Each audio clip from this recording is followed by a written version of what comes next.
The other location that we visited was the rat lungworm lab at the College of Pharmacy, and that was a big topic of discussion here at the legislature last year.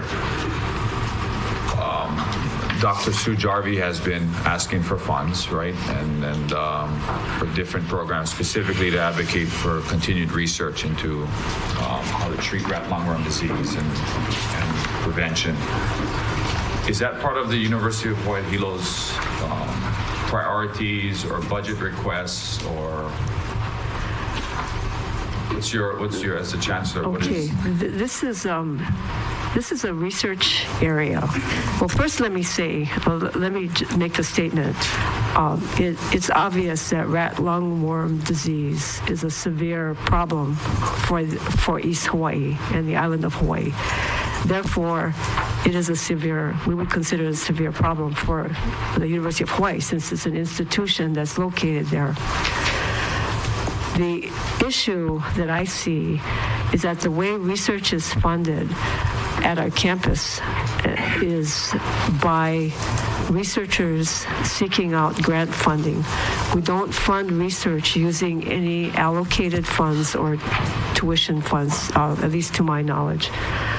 We typically rely on these grant awards, and to a much lesser degree, some of the overhead return is used as seed funding, very small amounts, smaller than the amounts that Dr. Jarvie is looking for.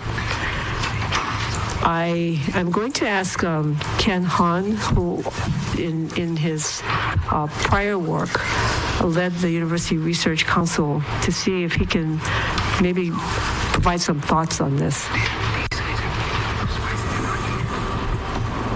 Yeah, as the Chancellor said, we don't have a lot of extra money. We do get returned funds from grants, and we've supported Dr. Jarvie's lab a couple of times with seed grants on the order of $10,000 to $15,000. And then also the system gave us about $50,000 in bridge grants to hold Dr. Jarvie's lab together and all her personnel in between times when she had her own external funding.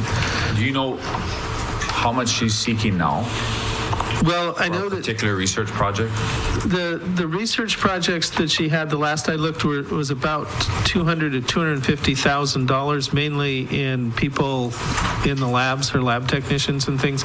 A little bit. The actual research part is actually fairly inexpensive because it doesn't cost much to collect slugs or to go sample people's water and things like that. So most of it is in the lab and the analytical lab costs for doing that. So it's actually fairly inexpensive research what she's proposing. She could always use more than that, but I think the minimum was around $200,000 to $250,000.